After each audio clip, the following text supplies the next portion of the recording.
Ele olhou Jesus nos olhos e disse: Mesmo que todos te abandonem, eu nunca vou te abandonar. Estou pronto para morrer contigo. Aquela não foi uma promessa qualquer.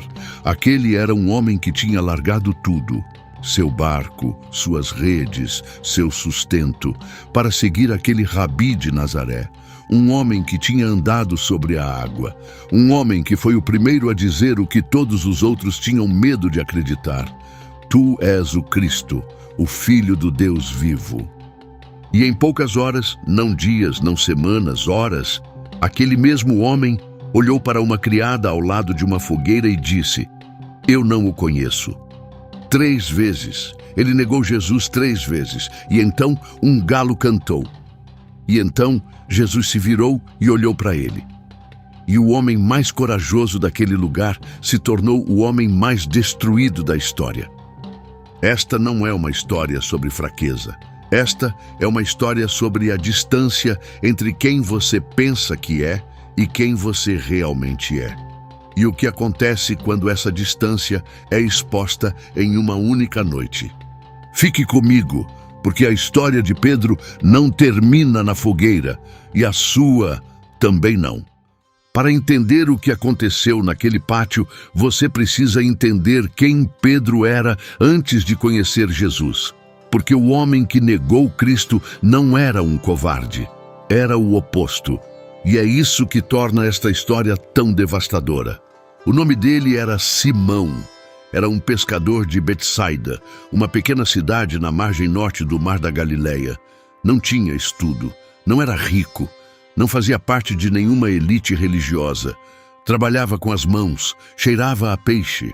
Era barulhento, impulsivo, rápido para falar, rápido para agir e quase certamente o tipo de homem que dominava qualquer lugar onde entrava.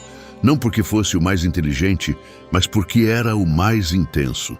Quando Jesus o encontrou, Simão estava fazendo o que fazia todos os dias da sua vida adulta, lavando redes depois de uma longa noite sem pescar nada. Jesus subiu no barco dele, ensinou a multidão a partir da água, e depois disse a Simão para ir para o fundo e lançar as redes.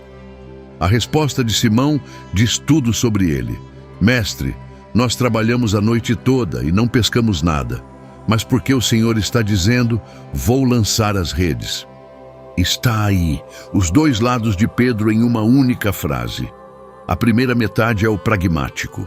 O pescador experiente que conhece o lago, conhece os peixes, sabe que a sugestão daquele rabi não faz nenhum sentido prático. A segunda metade é a parte de Pedro que mudaria o mundo, mas porque o Senhor está dizendo. Apesar de tudo o que eu sei, apesar de tudo o que minha experiência me diz, vou fazer o que o Senhor pede. Porque o Senhor pediu. As redes encheram tão rápido que começaram a se romper. 2 barcos quase afundaram com o peso da pesca. E Simão Pedro caiu de joelhos diante de Jesus e disse: Afaste-se de mim, Senhor, porque sou um homem pecador. Esta foi a primeira vez que Pedro chamou Jesus de Senhor. E repare, seu primeiro instinto diante do poder de Deus não foi celebrar, foi vergonha.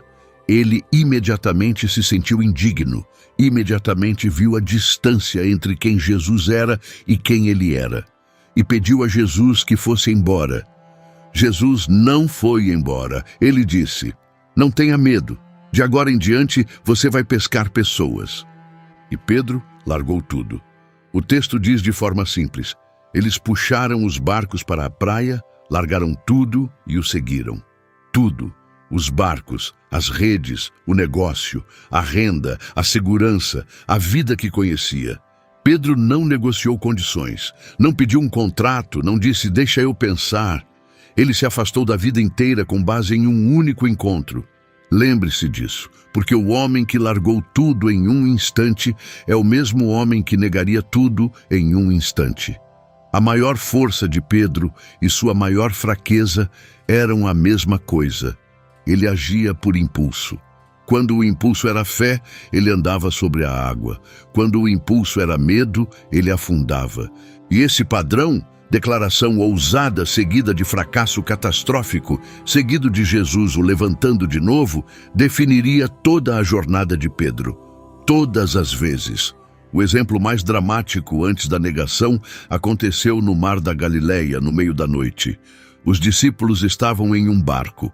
Uma tempestade havia chegado, as ondas eram violentas, e então viram uma figura caminhando em direção a eles sobre a água. Ficaram apavorados. Acharam que era um fantasma, mas Jesus gritou: "Coragem, sou eu, não tenham medo." E Pedro, só Pedro, sempre Pedro, disse: "Senhor, se é o Senhor, mande-me ir até o Senhor sobre a água." Jesus disse uma única palavra: "Venha."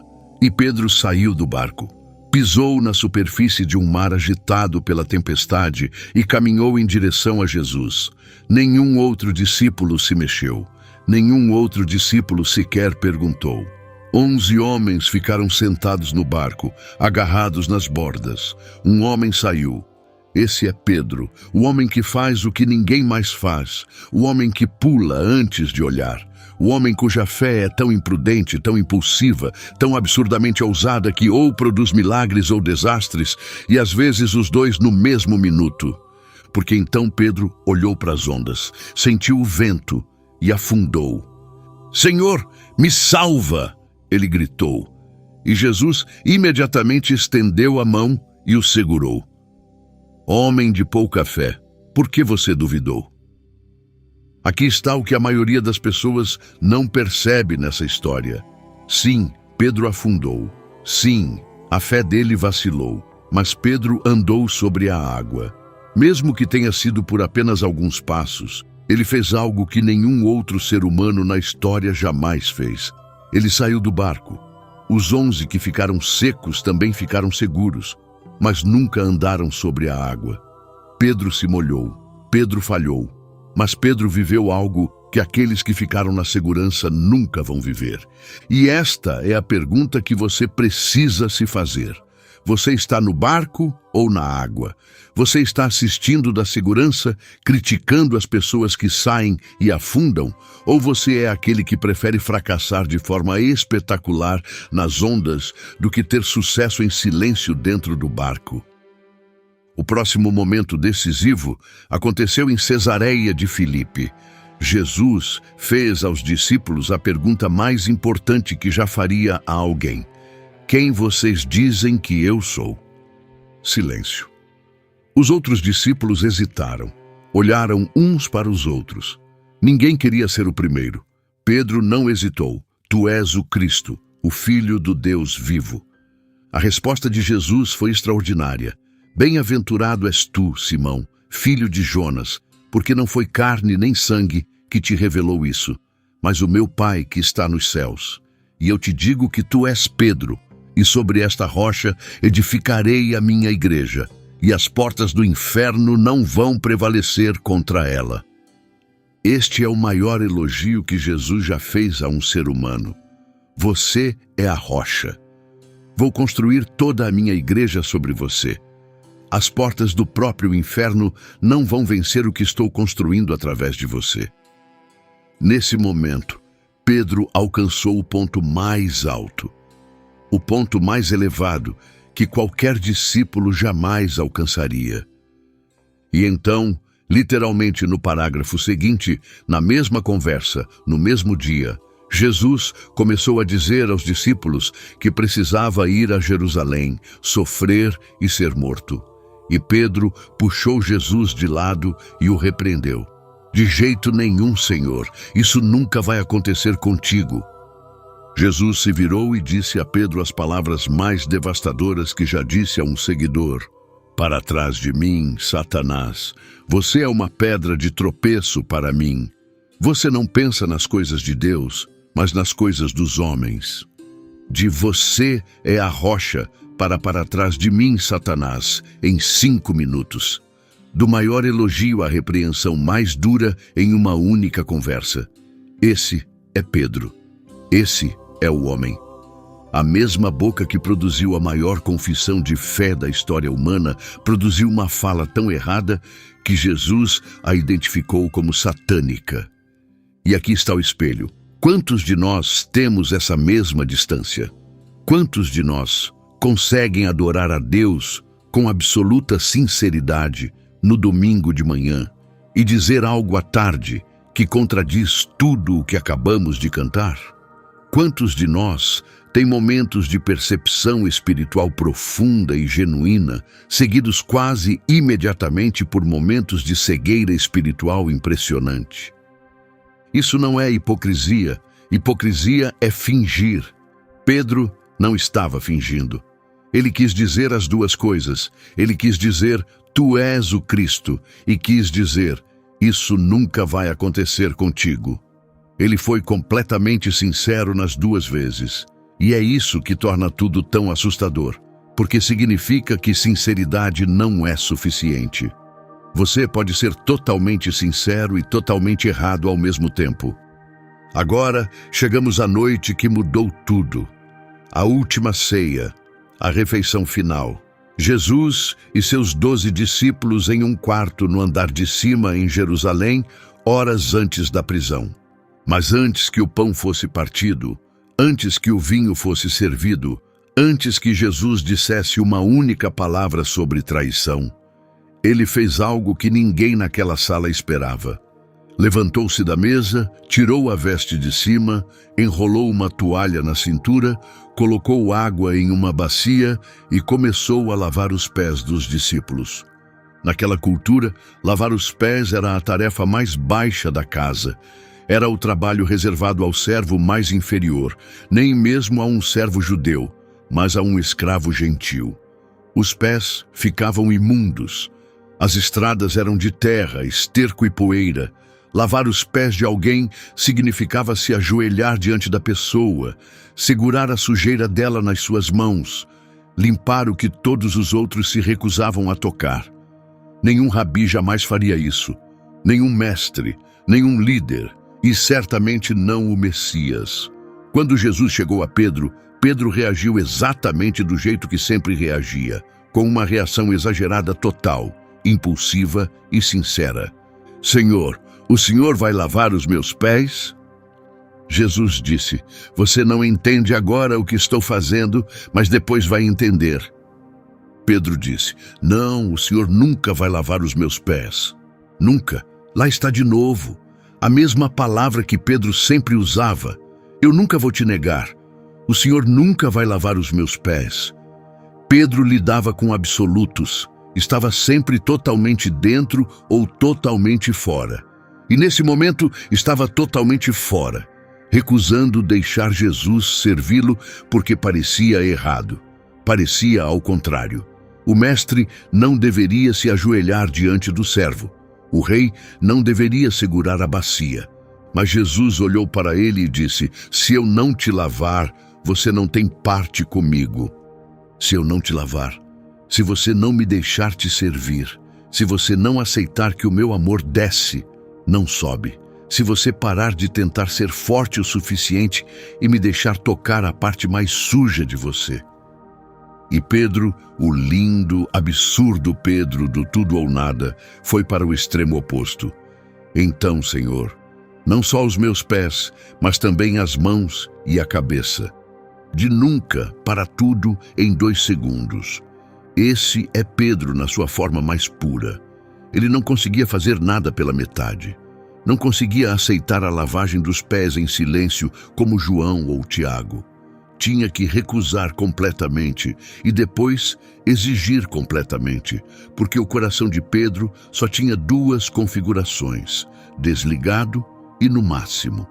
Mas aqui está o que torna essa cena quase insuportável, quando você sabe o que vem depois. Jesus estava ajoelhado diante de Pedro, segurando os pés de Pedro nas mãos, lavando a sujeira entre os dedos dos pés dele. E em poucas horas, aqueles mesmos pés levariam Pedro a um pátio onde ele negaria o homem que estava ajoelhado diante dele. As mãos que Jesus segurou se aqueceriam na fogueira do inimigo. A boca que disse, não só os meus pés, mas também as mãos e a cabeça, diria, eu não o conheço. Jesus lavou os pés que iriam se afastar dele, e fez isso sabendo. Ele sabia o que Pedro faria. Lavou mesmo assim. Esse é o tipo de amor sobre o qual essa história realmente fala. Não um amor que espera você ser digno. Um amor que se ajoelha diante de você enquanto você ainda está a horas da sua pior traição e diz: deixe-me te lavar, porque o que vem esta noite vai te sujar mais do que você jamais esteve. E eu quero que você saiba, antes que aconteça, que eu já escolhi limpar o que você está prestes a destruir. Se isso não te quebra, eu não sei o que vai. Jesus lançou uma bomba na sala. Esta mesma noite, todos vocês vão me abandonar. Todos vocês. Cada um. Não alguns de vocês. Não os mais fracos. Todos vocês. E Pedro, previsível, impulsivo, apaixonado Pedro, imediatamente protestou: mesmo que todos te abandonem, eu nunca vou te abandonar. Ouça o que Pedro está realmente dizendo. Ele não está apenas prometendo lealdade, ele está se separando dos outros.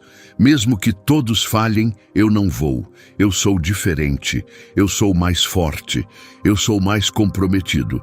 Os outros podem desmoronar, mas eu não. Esta é a frase mais perigosa que um ser humano pode dizer. Porque no momento em que você acredita que é incapaz de cair, é o momento em que você está mais vulnerável à queda. O homem que diz, eu nunca vou te negar, já perdeu a batalha, porque está lutando com suas próprias forças, e suas próprias forças nunca seriam suficientes. Jesus olhou para Pedro e disse: em verdade te digo que esta mesma noite, antes que o galo cante, você vai me negar 3 vezes. Não, você pode, não tome cuidado, você vai, 3 vezes, esta noite. Jesus não estava adivinhando, não estava avisando, estava profetizando.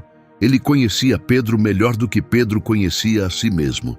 E a resposta de Pedro é a frase mais de partir o coração desta história toda. Mesmo que eu tenha que morrer contigo, nunca vou te negar. Ele falava sério. É isso que me destrói nesse momento. Pedro não estava mentindo, não estava atuando. Naquela sala, com o pão e o vinho e a presença de Jesus preenchendo cada canto, Pedro queria dizer cada palavra. Ele teria morrido. Ali mesmo, naquele instante, com aquele nível de emoção e convicção e proximidade de Jesus, Pedro teria se jogado na frente de uma espada. Mas o pátio não era a sala de cima, e a fogueira não era a mesa, e a criada não era Jesus. E a distância entre o que prometemos na presença de Deus e o que entregamos na presença do perigo é a distância que nos define. Quantas promessas você já fez a Deus em um culto que quebrou antes da semana terminar? Quantos compromissos você sussurrou em oração que evaporaram no momento em que a pressão chegou? Quantas vezes você esteve na sala de cima da presença de Deus e jurou, eu nunca vou, e depois se viu fazendo exatamente aquilo que jurou que nunca faria? Você é Pedro, eu sou Pedro, nós todos somos Pedro, e o pátio está vindo para cada um de nós. Depois da ceia, Jesus levou Pedro, Tiago e João ao jardim do Getsêmani. Disse a eles, a minha alma está cheia de tristeza até a morte. Fiquem aqui e vigiem comigo. Esse não foi um pedido qualquer. Jesus estava dizendo aos seus 3 amigos mais próximos, o círculo íntimo, aqueles em quem mais confiava, que estava se afogando em angústia. Precisava deles, precisava que ficassem acordados, que orassem, que estivessem presentes na hora mais sombria dele. E eles adormeceram. Jesus voltou e os encontrou dormindo. Disse a Pedro, especificamente a Pedro, aquele que tinha acabado de jurar morrer por ele, vocês não conseguiram vigiar comigo nem por 1 hora? Vigiem e orem para que não caiam em tentação. O espírito está pronto, mas a carne é fraca. O espírito está pronto, mas a carne é fraca. Essa única frase é o diagnóstico de toda a vida de Pedro. E talvez da sua. O desejo é real. A intenção é verdadeira. O espírito realmente está pronto. Mas a carne A carne cansada, assustada, humana, é fraca. E quando o espírito disposto encontra a carne fraca em um momento de crise, a carne vence com mais frequência do que qualquer um de nós quer admitir. Jesus voltou a orar. Voltou. Estavam dormindo de novo. Foi uma terceira vez. Dormiram pela terceira vez. 3 vezes Jesus precisou deles. 3 vezes falharam. E logo Pedro negaria Jesus 3 vezes. Existe um padrão aqui, e não é coincidência. O homem que não conseguiu ficar acordado por 1 hora não ficaria fiel por 1 noite. Então as tochas apareceram no jardim. Judas chegou com uma multidão, soldados, guardas do templo, servos do sumo sacerdote, armados com espadas e paus. E Judas se aproximou de Jesus e o beijou, o sinal, a traição. E Pedro, sempre Pedro, puxou uma espada e golpeou. Cortou a orelha direita de Malco, o servo do sumo sacerdote. Em um jardim cercado de soldados armados, em menor número e em desvantagem, Pedro sacou uma arma e atacou. Este não é um covarde, este é um homem disposto a lutar, disposto a matar, disposto a começar uma guerra ali mesmo entre as oliveiras para proteger Jesus. Jesus o deteve. Guarde a sua espada. Não devo eu beber o cálice que o Pai me deu? E então curou a orelha que Pedro tinha cortado. Pense no que acabou de acontecer. Pedro estava pronto para morrer lutando. Esse era o tipo de coragem que ele tinha. Física, explosiva, violenta. A coragem de um pescador, de um brigão, de um homem que resolve problemas com as mãos. Mas Jesus não estava pedindo esse tipo de coragem. Jesus estava pedindo um tipo diferente, a coragem de observar, de esperar, de confiar, de não lutar, a coragem de deixar o plano de Deus se desenrolar, mesmo quando parecia derrota. Pedro tinha coragem para uma luta de espadas, não tinha coragem para um pátio. E essa diferença importa mais do que você imagina, porque a maioria de nós é corajosa nos momentos que parecem heróicos e desmorona nos momentos que parecem comuns. Morreríamos por Jesus em uma explosão dramática de glória, mas negá-lo em uma conversa tranquila com um estranho, deixar de mencionar o nome dele quando isso pode custar uma promoção, uma amizade, uma reputação, ficar em silêncio quando alguém zomba da nossa fé, porque o custo social de se posicionar parece alto demais. Pedro sabia brandir uma espada, não soube responder a uma criada. E a maioria de nós é exatamente igual. Eles prenderam Jesus, os discípulos se dispersaram, cada um deles fugiu, exatamente como Jesus tinha previsto. Mas Pedro não fugiu para longe. O texto diz que ele seguiu de longe. Foi até o pátio da casa do sumo sacerdote. Entrou. Sentou-se perto da fogueira. Seguindo de longe. Essa frase deveria te assombrar, porque é onde a maioria de nós vive a fé. Não abandonando Jesus completamente, não chegamos a tanto, mas também sem ficar ao lado dele, seguindo de longe. Perto o suficiente para ver o que acontece, longe o suficiente para evitar as consequências, perto o bastante para se sentir discípulo, distante o bastante para escapar se as coisas derem errado. Se você está seguindo Jesus de longe agora, perto o suficiente para se chamar de cristão, mas longe o bastante para que ninguém jamais saberia a menos que você contasse. Você está sentado no pátio de Pedro e a fogueira já está acesa, a primeira negação.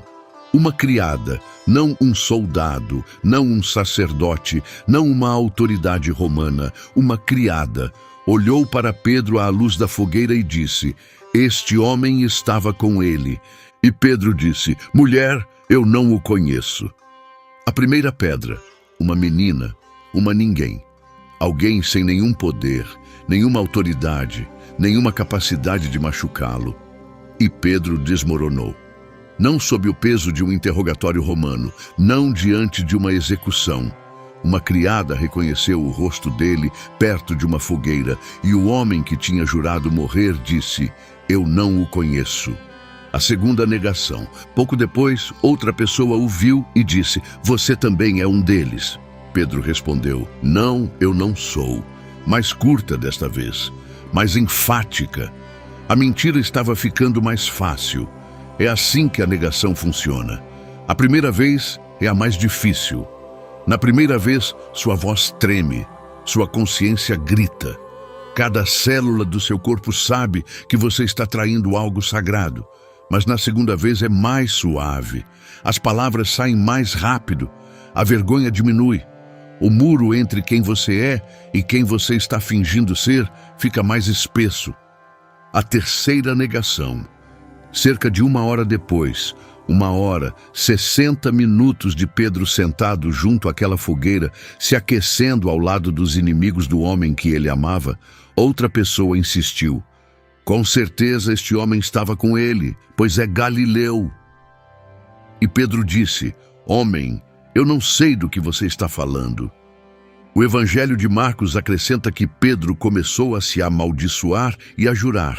Ele não apenas negou, invocou Deus como testemunha de que estava dizendo a verdade. Usou o nome de Deus para autenticar sua mentira sobre o Filho de Deus. E imediatamente, enquanto as palavras ainda estavam em seus lábios, o galo cantou. Um único som comum que fazendeiros ouvem toda manhã sem pensar. Mas para Pedro, aquele som foi o fim do mundo, porque Jesus tinha dito: "Antes que o galo cante, você vai me negar 3 vezes." E aconteceu exatamente como Jesus disse, palavra por palavra, negação por negação. E então Lucas registra um detalhe que os outros evangelhos não registram. Um detalhe tão devastador que é quase impossível ler sem senti-lo no peito. O Senhor se virou e olhou diretamente para Pedro. Jesus, no meio do seu próprio julgamento, espancado, amarrado, cercado pelos homens que o matariam em poucas horas, se virou e olhou para Pedro. Não com raiva, não com nojo, não com uma expressão de "eu te avisei", apenas olhou para ele. O que havia naquele olhar? Eu acho que havia tudo. Acho que havia tristeza e amor e compaixão e o peso de uma profecia cumprida. Acho que Jesus olhou para Pedro do jeito que um pai olha para um filho que fez exatamente aquilo que o pai o alertou. Não surpreso, não furioso, apenas profunda e insuportavelmente triste. E profunda e insuportavelmente amoroso. E Pedro saiu e chorou amargamente. A palavra grega para chorou amargamente é eklausen pikros. Não significa que ele chorou, significa que ele se despedaçou, ele se partiu. Não foram lágrimas silenciosas escorrendo pelo rosto. Foi a alma de um homem desmoronando. Tudo o que ele acreditava sobre si mesmo: sou corajoso, sou leal, sou aquele que nunca vai cair, estava em pedaços no chão ao lado de uma fogueira que ainda ardia. E aqui é onde a história se divide em 2 caminhos. Porque Pedro não foi o único discípulo que traiu Jesus naquela noite. Judas traiu Jesus com um beijo. Pedro traiu Jesus com palavras. Os 2 falharam. Os 2 deram as costas ao homem que tinham seguido por 3 anos. Os 2 cometeram um ato tão terrível que os definiria pelo resto da história. Mas suas histórias terminam em lugares completamente diferentes. E a diferença é a lição mais importante de todo este vídeo. Judas sentiu remorso. O texto diz que foi tomado de remorso. Tentou devolver as 30 moedas de prata. Disse aos chefes dos sacerdotes: "Eu pequei, traí sangue inocente." E depois saiu e se enforcou. Pedro sentiu remorso também, chorou amargamente, ficou destruído pelo que tinha feito. A culpa era esmagadora. Mas Pedro não se enforcou. Pedro chorou. E depois esperou. Pedro ficou. Pedro não deixou que seu fracasso fosse a última palavra. A diferença entre Pedro e Judas não foi o tamanho do pecado. Foi o que fizeram com a culpa. Judas olhou para seu fracasso e viu algo que nunca poderia ser consertado. Pedro olhou para seu fracasso e, mesmo através das lágrimas, mesmo através da vergonha, mesmo através da certeza de que era a pior pessoa do mundo, de alguma forma, em algum lugar, se agarrou à possibilidade de que Jesus talvez não tivesse terminado com ele. Esta é a encruzilhada que toda pessoa alcança depois de um fracasso catastrófico. Você vai estar nessa encruzilhada. Talvez já esteja. E nesse momento, você vai se tornar Judas, que decidiu que seu pecado era maior que a graça de Deus, ou vai se tornar Pedro, que decidiu permanecer na história, mesmo quando tinha todo motivo para sair. A culpa que te afasta de Deus não é arrependimento, é orgulho. É a crença de que seu pecado é tão especial, tão único, tão catastrófico, que nem Deus consegue lidar com ele. O suicídio de Judas não foi humildade.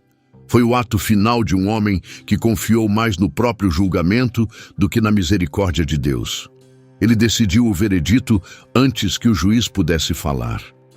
Pedro chorou e depois ficou. Essa é a diferença entre destruição e restauração, não a ausência do fracasso. A recusa de deixar que o fracasso seja definitivo. Agora, preciso fazer uma pausa, porque o que vem a seguir é a parte desta história sobre a qual quase ninguém fala. A parte que a maioria dos sermões pula. A parte que, quando você enxerga, vai mudar para sempre a forma como você entende o amor de Deus. 3 dias se passaram. Jesus foi crucificado. Jesus foi sepultado. Jesus ressuscitou dos mortos. E naquela manhã de domingo, quando as mulheres foram ao túmulo vazio, o anjo deu a elas uma mensagem. Marcos, capítulo 16, versículo 7. Ouça cada palavra. Vão, digam aos discípulos dele e a Pedro que ele está indo adiante de vocês para a Galileia. E a Pedro, 2 palavras. O anjo poderia ter dito, digam aos discípulos dele. Isso teria incluído Pedro. Pedro era um discípulo. Mas o anjo, falando em nome do Jesus ressuscitado, o nomeou especificamente, separadamente, individualmente, como se quisesse ter absoluta certeza de que Pedro soubesse que não estava excluído. Por quê? Porque depois do que Pedro tinha feito, ele teria se excluído sozinho. É isso que a vergonha faz. A vergonha não espera alguém te rejeitar. Ela te rejeita em nome dos outros. Ela te diz, nem se dê ao trabalho de ir. Eles não te querem. Você fazia parte disso, mas era antes. Antes do pátio. Antes da fogueira. Antes do galo. A vergonha dá o veredito e cumpre a sentença antes que o juiz sequer fale. E Jesus, que sabia exatamente como a vergonha funciona, enviou uma equipe de demolição de 2 palavras pela boca de um anjo. E a Pedro, você não está excluído, você não está desqualificado, você não é a exceção da minha graça. Eu não terminei com você. Esse é o coração de Deus. Um Deus que não apenas perdoa as pessoas que o decepcionam, um Deus que vai atrás delas, que as nomeia especificamente, que se recusa a deixar a vergonha escrever o final da história delas. Mas a restauração não aconteceu no túmulo, aconteceu depois, junto a uma fogueira. E este é o detalhe que vai te partir ao meio, se você permitir. João capítulo 21. Depois da ressurreição, Pedro e vários outros discípulos foram pescar no mar da Galileia. Pescaram a noite toda e não pescaram nada, um eco exato da noite em que Jesus chamou Pedro pela primeira vez, anos antes. Ao amanhecer, uma figura estava de pé na praia e chamou: Amigos, vocês pescaram alguma coisa? Não tinham pescado. Lancem a rede do lado direito do barco e vão encontrar.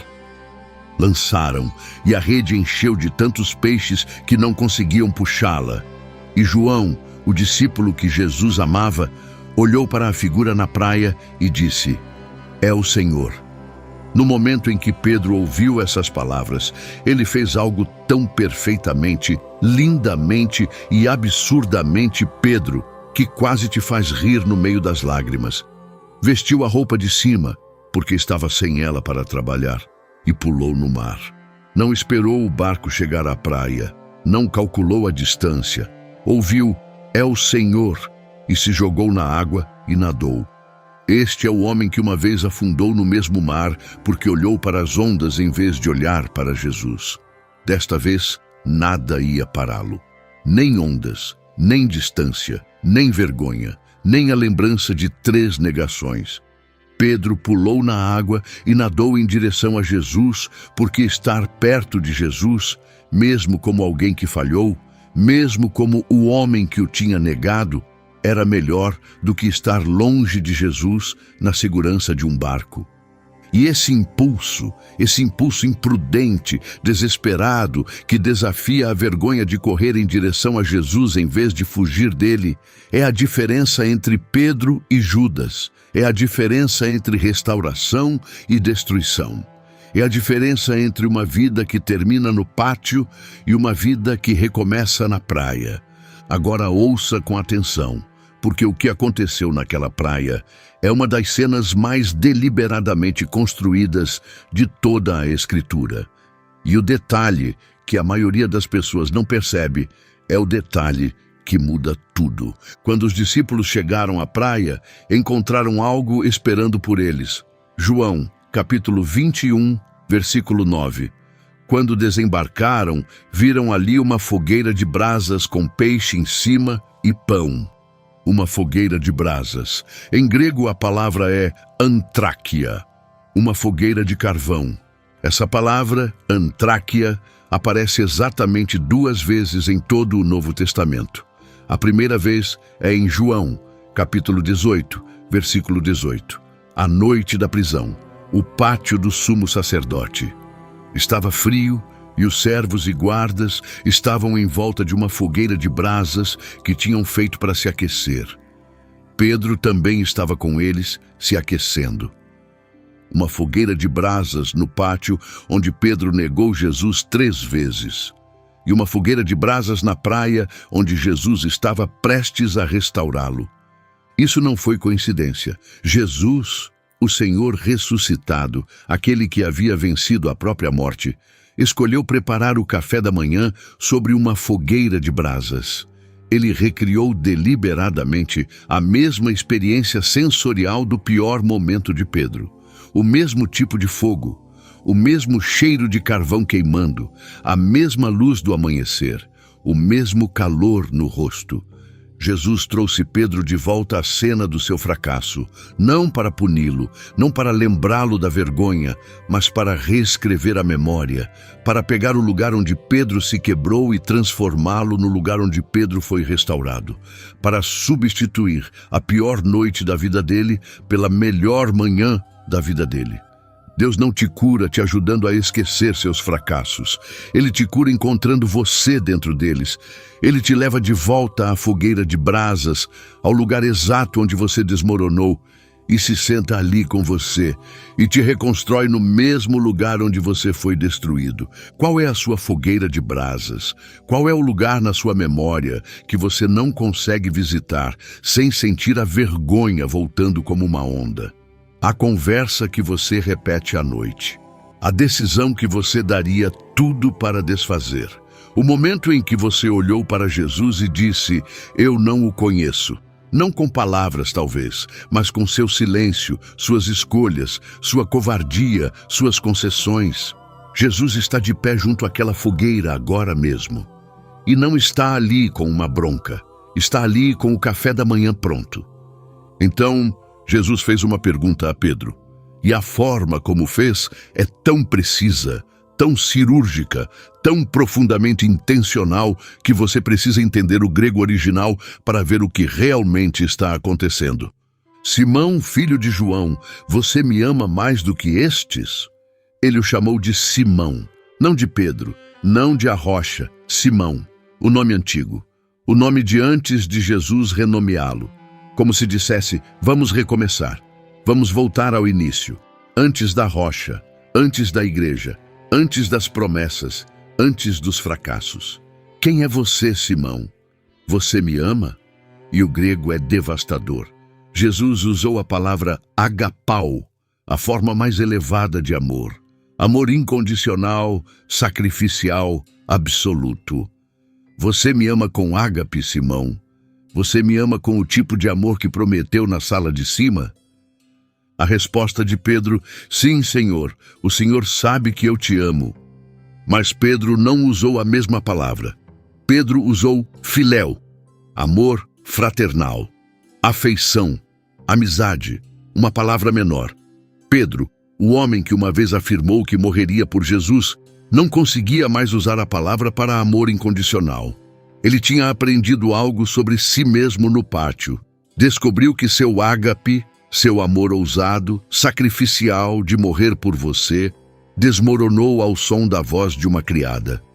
Então ofereceu o que sabia ser verdade. Sou seu amigo, Senhor. Não posso prometer mais do que isso. Não mais. Jesus disse: apacenta os meus cordeiros. Então Jesus perguntou uma segunda vez: Simão, filho de João, você me ama com ágape? De novo com ágape, de novo o padrão mais elevado, e de novo Pedro respondeu com filéu: sim, Senhor, o Senhor sabe que eu te amo com filia. Jesus disse: cuide das minhas ovelhas. Então Jesus perguntou uma terceira vez, e aqui, bem aqui, é o momento que deveria parar o seu coração. Na terceira vez, Jesus não usou agapau, ele mudou. Desceu até a palavra de Pedro: Simão, filho de João, você me ama com filia? Jesus encontrou Pedro onde Pedro estava. Parou de pedir o que Pedro não podia dar e aceitou o que Pedro podia. Desceu do amor mais elevado até o amor que Pedro era capaz de oferecer, e o recebeu. Não exigiu a performance da sala de cima. Aceitou a honestidade da praia. O texto diz que Pedro ficou triste porque Jesus perguntou pela terceira vez. 3 perguntas, 3 negações, 3 chances de dizer eu te amo, para cada vez que disse eu não o conheço. Jesus não estava esfregando na cara, estava equiparando, estava dando a Pedro exatamente 3 oportunidades de reconstruir o que 3 negações tinham derrubado. Uma por uma, pedra por pedra. Uma restauração tão precisa e deliberada quanto o fracasso tinha sido. Senhor, o Senhor sabe todas as coisas. O Senhor sabe que eu te amo. O Senhor sabe todas as coisas. Pedro finalmente estava no lugar certo. Não estava mais dizendo a Jesus quem ele era. Não estava mais fazendo declarações ousadas sobre o que faria. Estava dizendo: o Senhor sabe. O Senhor me conhece melhor do que eu me conheço. O Senhor me viu no pátio, ouviu o galo, sabe do que sou capaz, o melhor e o pior. E apesar de tudo, eu te amo. De forma imperfeita, fraca, com um amor que te decepcionou uma vez e pode te decepcionar de novo. Mas eu te amo. E Jesus disse: apacenta as minhas ovelhas.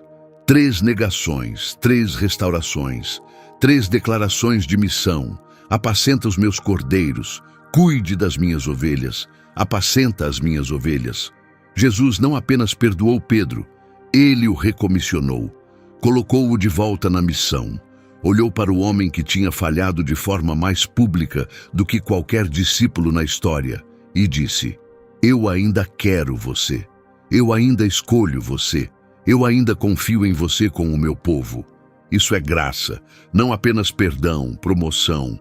Não apenas você está perdoado, mas você ainda é chamado. Não apenas vou esquecer o que você fez, mas vou construir a minha igreja sobre o que você vai se tornar. E então, Jesus disse a Pedro algo que deveria tê-lo apavorado, e provavelmente apavorou. Quando você era mais jovem, você se vestia e ia para onde queria. Mas quando for velho, vai estender as mãos, e outra pessoa vai vesti-lo e levá-lo para onde você não quer ir. João acrescenta: Jesus disse isso para indicar o tipo de morte pela qual Pedro glorificaria a Deus. Pedro morreria por Jesus, afinal, mas não naquela noite. E ainda não. Antes da cruz, havia algo que Pedro ainda precisava se tornar. Algo que provaria, de uma vez por todas, que Deus não apenas perdoa os que fracassam, Ele os promove. 50 dias depois da ressurreição, os discípulos estavam reunidos em Jerusalém para a festa de Pentecostes. O Espírito Santo desceu sobre eles como um vento impetuoso. Línguas de fogo pousaram sobre suas cabeças. Começaram a falar em idiomas que nunca tinham aprendido. Uma multidão se juntou. Milhares de judeus de todos os cantos do mundo conhecido, perplexos, espantados, alguns zombando, dizendo: estão bêbados de vinho novo. E quem se levantou para falar à multidão? Quem deu um passo à frente para fazer o primeiro sermão da história da igreja cristã? Pedro, o homem que não conseguiu dizer a verdade a uma criada, se levantou diante de milhares e proclamou em alta voz: saiba com certeza todo o Israel, Deus fez deste Jesus, a quem vocês crucificaram, tanto Senhor como Messias. Vocês crucificaram. Ele disse na cara deles, em Jerusalém, na mesma cidade onde 7 semanas antes tinha tido medo demais de admitir que conhecia Jesus. O mesmo Pedro, a mesma boca, as mesmas cordas vocais que disseram eu não o conheço, agora disseram ele é Senhor e Messias, e vocês o mataram. 3.000 pessoas foram batizadas naquele dia, 3 negações no pátio, 3.000 salvos no Pentecostes. Como se Deus tivesse pegado o número do pior fracasso de Pedro e multiplicado por 1000 para mostrar como é a restauração, quando é Ele quem faz as contas. O homem que negou Jesus diante de uma fogueira, pregou Jesus diante de uma cidade. O homem que teve medo de uma criada, se colocou diante dos governantes que tinham crucificado seu Senhor e não recuou. O homem que falhou no menor teste passou no maior, porque já não era a coragem de Pedro, era a do Espírito. E essa é a verdade sobre Pedro que conecta tudo. O fracasso de Pedro não era apenas sobre fraqueza, era sobre a fonte da sua força. No pátio, Pedro operava com a própria coragem, a bravura do pescador, a audácia do brigão, a força de vontade humana que jurou que nunca quebraria. E quebrou. Porque a força humana sempre quebra. No Pentecostes, Pedro operava com algo completamente diferente, não sua coragem, o Espírito de Deus. E o Espírito não quebra, nem sob interrogatório, nem sob ameaça, nem sob perseguição, nem sob a morte. Pedro não se tornou corajoso no Pentecostes. Pedro se tornou cheio. E há uma diferença entre um homem corajoso e um homem cheio, que é a diferença entre o pátio e o sermão, entre a negação e a declaração, entre 3 e 3.000. Mas aqui está a parte da história de Pedro que quase ninguém conta. E talvez seja a parte mais importante de todas, porque destrói a ilusão de que a restauração é um evento único. Anos se passaram, Pedro se tornou o líder da igreja primitiva. Pregou, curou, sofreu, foi preso e solto por um anjo. Recebeu uma visão de Deus que derrubou o muro entre judeu e gentio. Uma visão de um lençol descendo do céu, cheio de animais impuros, e a voz de Deus dizendo: não chame de impuro aquilo que Deus purificou. Pedro obedeceu. Foi à casa de Cornélio, um centurião romano, e pregou o evangelho aos gentios pela primeira vez. Comeu com eles, viveu com eles, tratou-os como irmãos. E então, na cidade de Antioquia, Pedro caiu. De novo, Paulo descreve isso na carta aos Gálatas, capítulo 2. Pedro estava em Antioquia, comendo com crentes gentios, sem separação, sem hierarquia, judeus e gentios na mesma mesa, exatamente como o evangelho dizia que deveria ser. Mas então certos homens chegaram da parte de Tiago, de Jerusalém, cristãos judeus, importantes.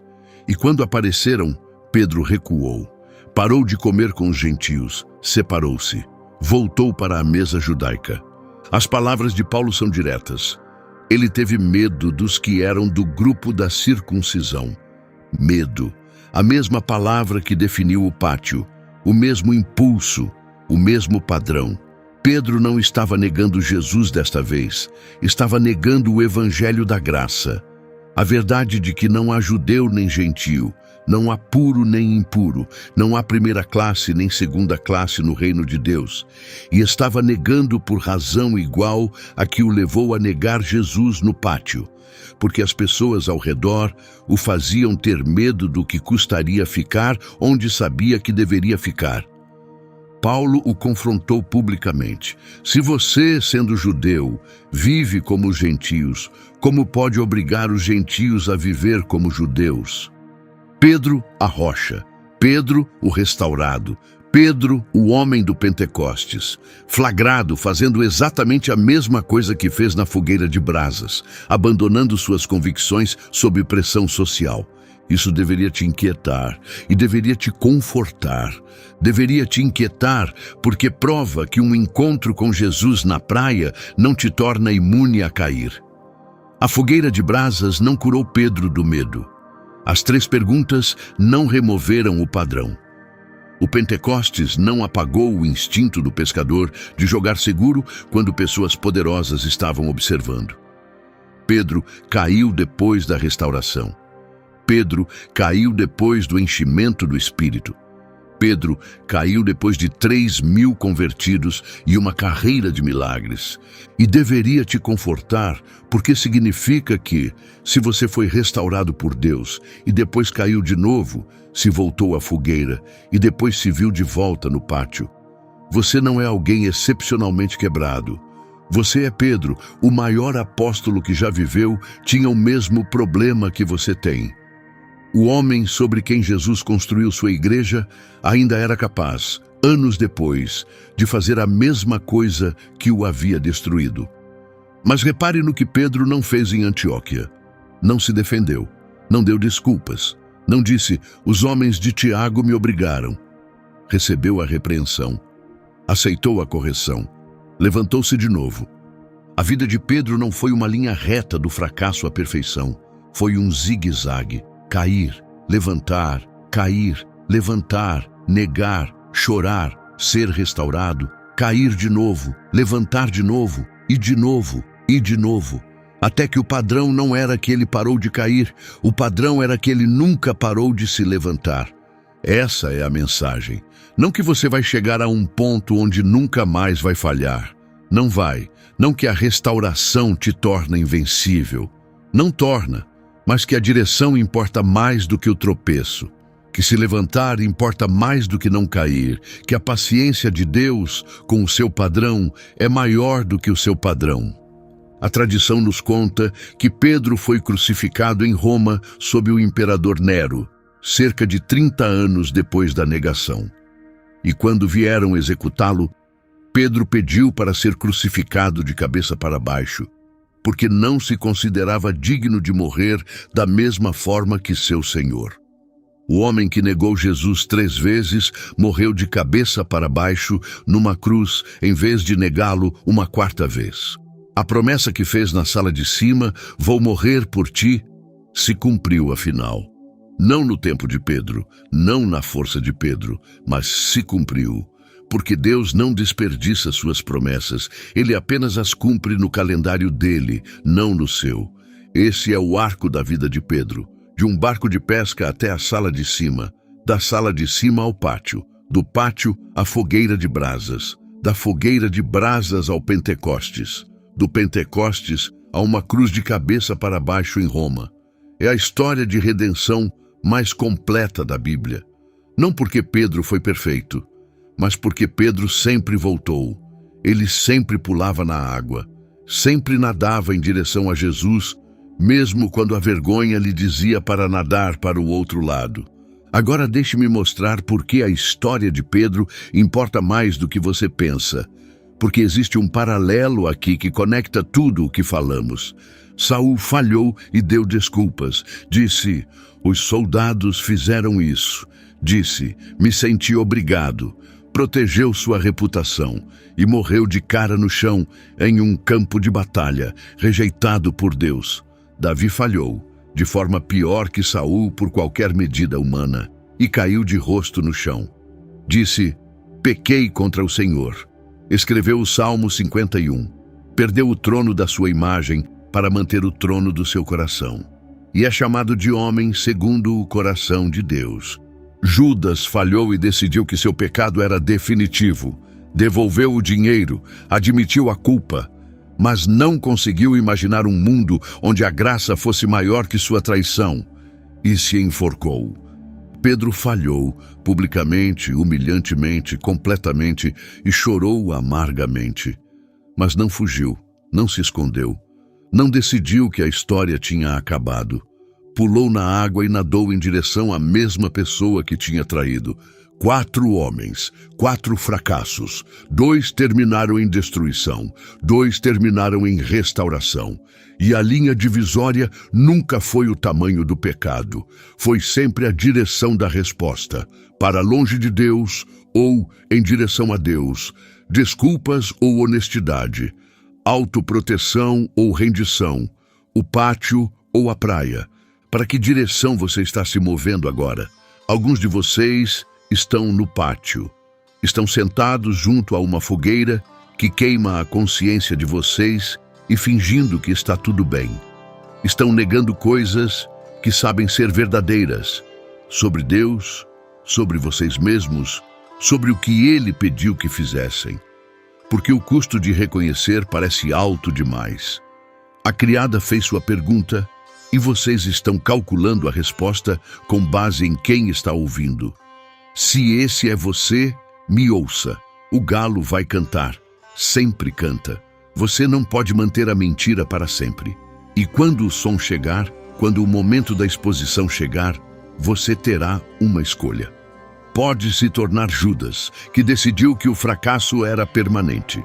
Ou pode se tornar Pedro, que decidiu guardar o fracasso, mas não a distância. Alguns de vocês já passaram do pátio. Já o negaram, já falharam, o galo já cantou.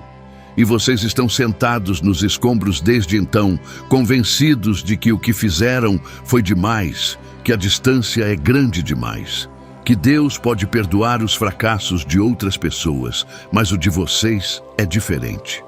O de vocês é pior. O de vocês é aquele que finalmente esgotou a paciência dele. Se esse é você, preciso que ouça 2 palavras. E a Pedro. Vão dizer aos discípulos dele e a Pedro. Você é o e a Pedro. Você é aquele que ele nomeou especificamente porque sabia que você ia presumir que estava desqualificado. Ele enviou uma mensagem através de um anjo e através da história e através deste vídeo para te dizer: eu não terminei com você. A negação foi real, o fracasso foi real, mas o meu plano para você ainda é real também. E alguns de vocês, talvez a maioria, estão em algum lugar entre o pátio e a praia. Vocês falharam e sabem disso, mas ainda não decidiram o que fazer a respeito. Estão sentados no barco pescando, voltando para a vida antiga, a vida antes de Jesus, porque pelo menos na vida antiga vocês sabiam o que estavam fazendo. Pelo menos na vida antiga ninguém esperava que vocês fossem corajosos. Se esse é você, escute a voz na praia. É a mesma voz que te chamou pela primeira vez. A mesma voz que disse: venha, quando você estava na borda do barco. A mesma voz que disse: não tenha medo. E está dizendo a mesma coisa agora que disse naquela vez: lance a rede do outro lado, tente de novo. Venha até a fogueira, eu preparei o café da manhã. Você não precisa ter um grande discurso preparado, não precisa chegar arrumado e confiante. Pode chegar encharcado e sem fôlego, cheirando a peixe e fracasso. Pedro chegou assim. E Jesus lhe entregou um pedaço de pão e uma pergunta que curou 3 anos de culpa. Você me ama? Não, você me ama perfeitamente. Não, você me ama do jeito que prometeu. Não, você me ama o suficiente para garantir que nunca mais vai falhar. Apenas você me ama, com qualquer amor que tenha sobrado, com qualquer fé que sobreviveu ao pátio, com qualquer coisa que ainda esteja batendo no seu peito depois da pior noite da sua vida. Porque se a resposta for sim, mesmo um sim gaguejante, choroso, apavorado, isso é suficiente. Sempre foi suficiente. Foi suficiente para Pedro. É suficiente para você. A fogueira de brasas está acesa. Jesus está de pé ao lado dela. Ele não está com raiva, não está decepcionado, está preparando o café da manhã e há um lugar com o seu nome ali. A única pergunta é se você vai pular. Se este vídeo tocou algo em você, se você se viu no pátio ou na praia ou em algum lugar entre os dois, me conte nos comentários. Me diga qual momento te parou. Compartilhe isso com alguém que está sentado nos escombros de um fracasso, que acha que o desqualificou. Se inscreva se ainda não se inscreveu. O próximo vídeo vai ainda mais fundo. Que o Senhor te abençoe e te guarde. Que o Senhor faça resplandecer o seu rosto sobre ti e te dê a sua graça. Que o Senhor volte o seu rosto para ti e te dê paz. Nos vemos no próximo vídeo.